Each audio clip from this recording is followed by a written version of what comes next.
So welcome to our next video on idea validation template. So this is a great template for you to use when you can call it a startup idea template or business plan template. And this will help you test your business ideas and test your thought process when you're looking to creating a business model. And you can do this with your team in 25 minutes or less. At least the first run of it, you can do 25 minutes or less. And as you go through, you can modify it more.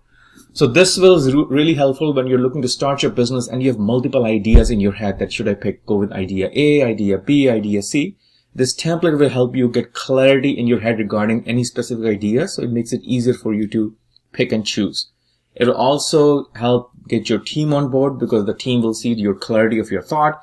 And also this will help you give it a head start on your investor story, because eventually if you're looking to start a business, you might be looking for a seed funding or Series A as you go along. So for investors, this will help you kind of put your story together that you can use it as a starting point.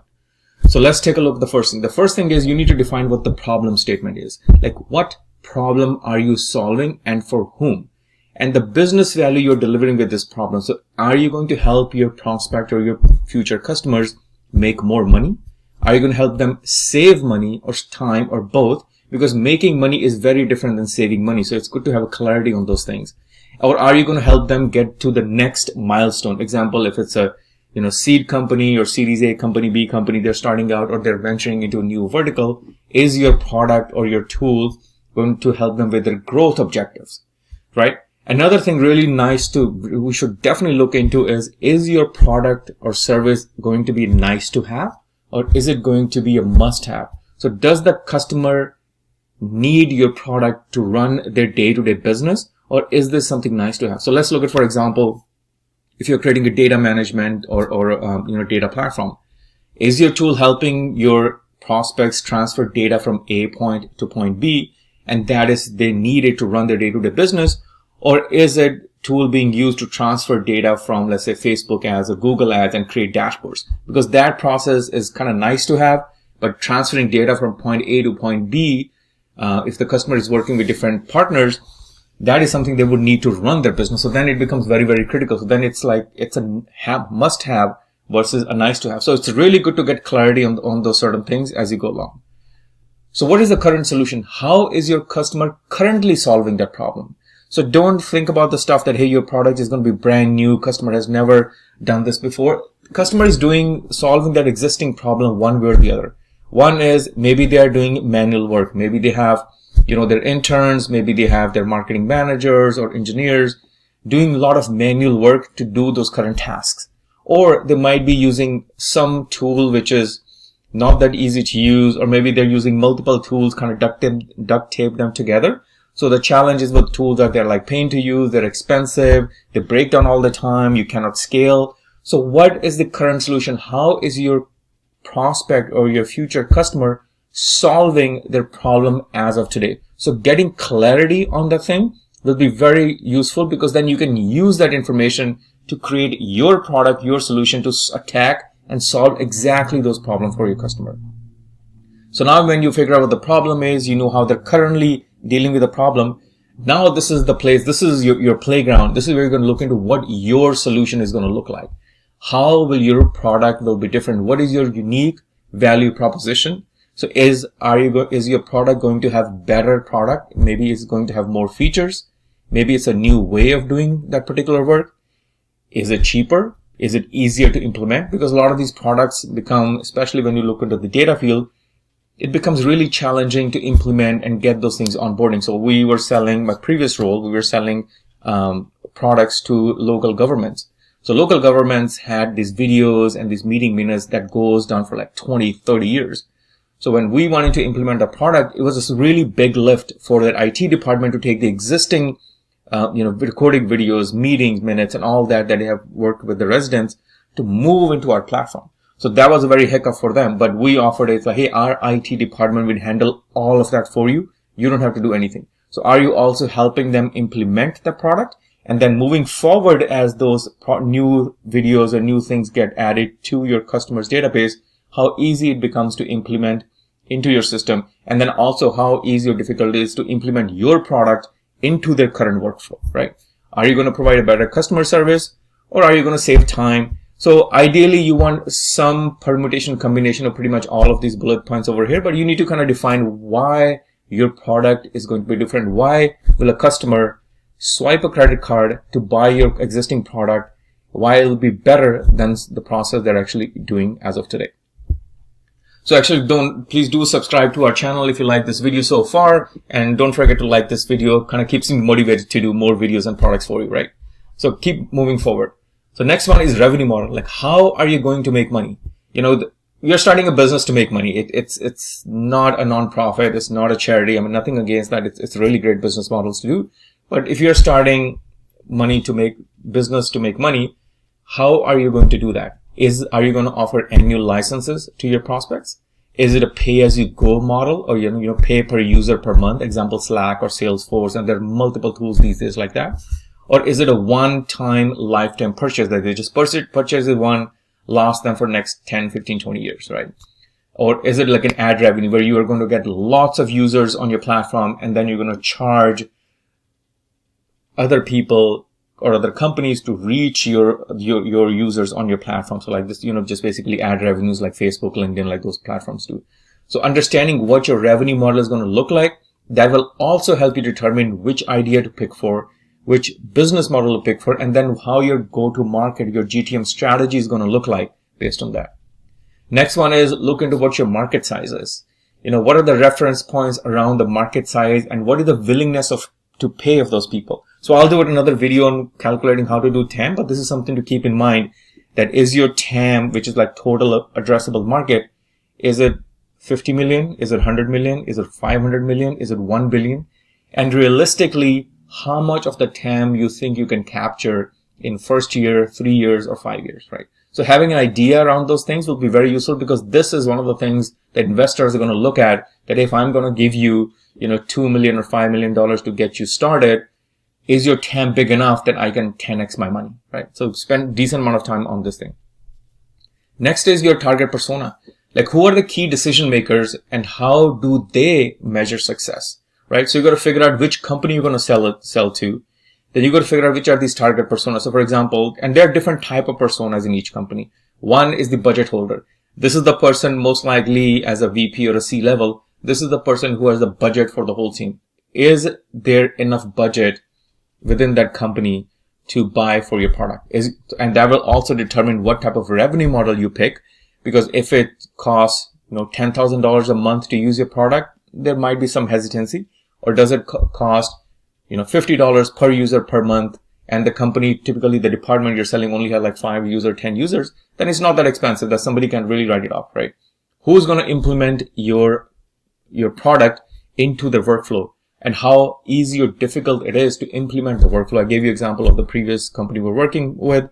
Who is the person in IT? Because that person might not control the budget, might not be the day-to-day person, but if IT thinks it's really heavy lift to implement your product into their workflow, or really heavy lift to sustain this product because it probably requires multiple APIs, all that, then IT person might be a roadblocker in the purchase, right? Who's your day-to-day user? Who's the person who's going to use this product from day to day, actually go into the product, log into it, use it, how the experience is going to look like for him? Is the person going to be happy? Because this is the person who's currently doing that work, either by different other tools or using it manually. So you really want to make sure that you make the life easier and beautiful for this person who's going to use it day to day with this product, because he's the one who's going to become your internal champion, who's going to become and going to be your enthusiastic about your product, and actually go tell his coworkers like, hey, you started using this product. It is saving me time from 10 hours to 1 hour a day. Like, why don't you guys go try this out? So he's going to be internal champion. So you really want to make sure you're going to make that person's life beautiful. And what are the persona for the team lead? So, day-to-day user might be a marketing manager, data engineer. What is the team lead? Engineering manager, a director of marketing, whatnot. So for that person, they are the ones who are going to go to the VP or CEO like, hey, I need this particular product. The budget is $500, $1,000, 10,000, whatever it is. And is that product going to optimize their team's performance? So make the team lead look good to their board members or executives, right? So these personas will vary depending on what kind of business model you have, which industry you're targeting, but something to get your brain going around, like make sure you know what the target personas are and how are they measuring success. Then also you need to look into industry. So when you're looking into which industry you go for, when you're starting out, your MVP should solve one problem for one set of customers. But that could end up being very narrow, which is actually good for MVP, because with a smaller team, smaller budget, you can be very, very targeted in your approach. But then you also need to look into that. Okay, once you conquer that particular niche vertical, can your product be used in different verticals within the same, top vertical? Or can you replicate the model into different industries? Because that will also help you increase your TAM if your TAM, which is total addressable market, is smaller when you're going right from the start, right? What are the barriers to entry? What makes this initially hard for us to do? So this is very important. Like a lot of time people want to pick a product that is, this product is really hard to build. I don't want to do this thing. But actually a product that is hard to build, or the market that is hard to enter, is actually a good sign, which means if you become successful in that industry, in that vertical, if a competitor wants to come in, they're going to have to go over that hump, because it will be difficult to build a product, difficult to build those integrations, or maybe there's AI component, whatever that thing could be. So a little bit of hardship is actually good, right? So why have other companies not created this product before? And if they have, did they fail, succeed, and why, right? Because let's just get over this hump that, there's no such thing as unique ideas. Somebody out there has tried it multiple times. So you need to kind of look into like what people have done, why they succeeded, why they failed, and why this happened. If you are the first one and you succeed, then what will stop other companies from replicating your idea, right? So what is your value proposition that comes through? So another thing really interesting to look into is this a full-on product, or is this just a feature that other companies in that industry who are already existing can just make that feature by putting in just engineers on it within a month, right? So one example would be like for SDRs. If you want to send like personalized emails to all your prospects, as you're trying to get them to get a meeting with you. Creating this personalized emails is very, very difficult, right? So you can create a product around, hey, why don't I use this ChatGPT is coming around? Let me create this AI model that's going to help go through person's LinkedIn profile, kind of grab some information there about the industry and create very personalized email. Sounds very good to do. But think about outreach. So SDRs are already using Outreach to send emails. Outreach already has tons of customers and SDRs on it. So this would be a great feature for Outreach, just to throw a bunch of engineers and develop like within a month and add to Outreach, versus if you trying to create a product around this personalization email campaign, you could be thrown out of business very easily by Outreach. So getting a distinction of your product is actually a product or is just a feature that existing companies can add to their product portfolio to make sure that you will be viable and be able to exist in the future, right? So think about those things. And what are the competitors? And it's good to have competitors. Like, don't go into industry and don't go to investors say, hey, we don't have any competitors. You always have a competitor, right? And competitor validates that this market exists, this problem exists, and this problem is worth solving. And a lot of times, if you think you're the first ones, like think of, when Uber and Lyft business models are coming out, there's nothing like that exists. But then they had indirect competition. So they had taxis where people will go out on the street corner, they will still get taxis from there, and then the work was being done. So there was indirect competition, so might not be direct competition. So look into in your area, and that comes to the second bullet point I talked to you about, that how are people currently solving the problem you are trying to build product for to solve the problem. So there might be indirect competition, but very important to go through those exercises in your mind, like how are people currently solving the problem as of today that I'm trying to build product to, and that can be one tool or multiple tools, and that is your indirect competition that you need to think about. And this is one of my favorite slides of everyone. So it is, why won't it work? This is very important. So a lot of time when you are starting out, you get so passionate about the idea, you always think about reasons why it will work. But it is very, very important to also think about why this idea will not work. That is the market already too cluttered with Me Too products. Maybe the persona, it's a nice problem for the persona to solve, but the persona that you're targeting or the people you're going to target, the companies and the users, they just don't have the budget to buy a product. Or maybe the pain is there, but they have work around it. The pain is just not strong enough for them to say, hey, I'm willing to put in $100 per month per user on this product. The pain is there, but it's like, yeah, we have an intern who's solving this, it's a free intern, whatnot, right? So the product will take too long to develop, especially your MVP. Or maybe it's just very expensive by the time you actually get it done. So you got to look into why this product will not work and spend a decent amount of time, because you don't want to find out a year from now, 3 years or 5 years from now, when you're spending, your life's time into building something that, oh my God, the market was just too cluttered and nobody cares about the product, or there was no budget. So really, really, please do spend a lot of time on this thing. And then also subset of this thing, also look into why it could work. Like, what do you bring to the table? Maybe you have a really, really killer team who has some secret knowledge about the industry and who already has all these connections with, 50 companies or people who will be your prospects. So if you build a product, you'll be able to get 50 customers right away, right? Maybe it's a cheaper version of a product. So let's say maybe it's a very minimized version of Salesforce that only does 5 things, but then you're targeting very, very specifically to startups who are strapped for cash, don't have the money to buy Salesforce, but can probably use your product because it's cheaper and only does these 4 to 5 things, which startups needs anyway. They don't need so many bells and whistles, right? So also spend some time on what you bring to the table, what it could work, because that also will keep you going. But also please do spend why it will not work. So spend time on that. It will save you a lot of headache. Okay. And of course, last one is like, what is your end game? Like, what are you trying to achieve with this business? Because starting a business is very, very difficult, right? So what is your end game? Are you looking to sell this company? Then look into who would buy this company and why they would buy it. Like, or your goal is to make it profitable and keep it going.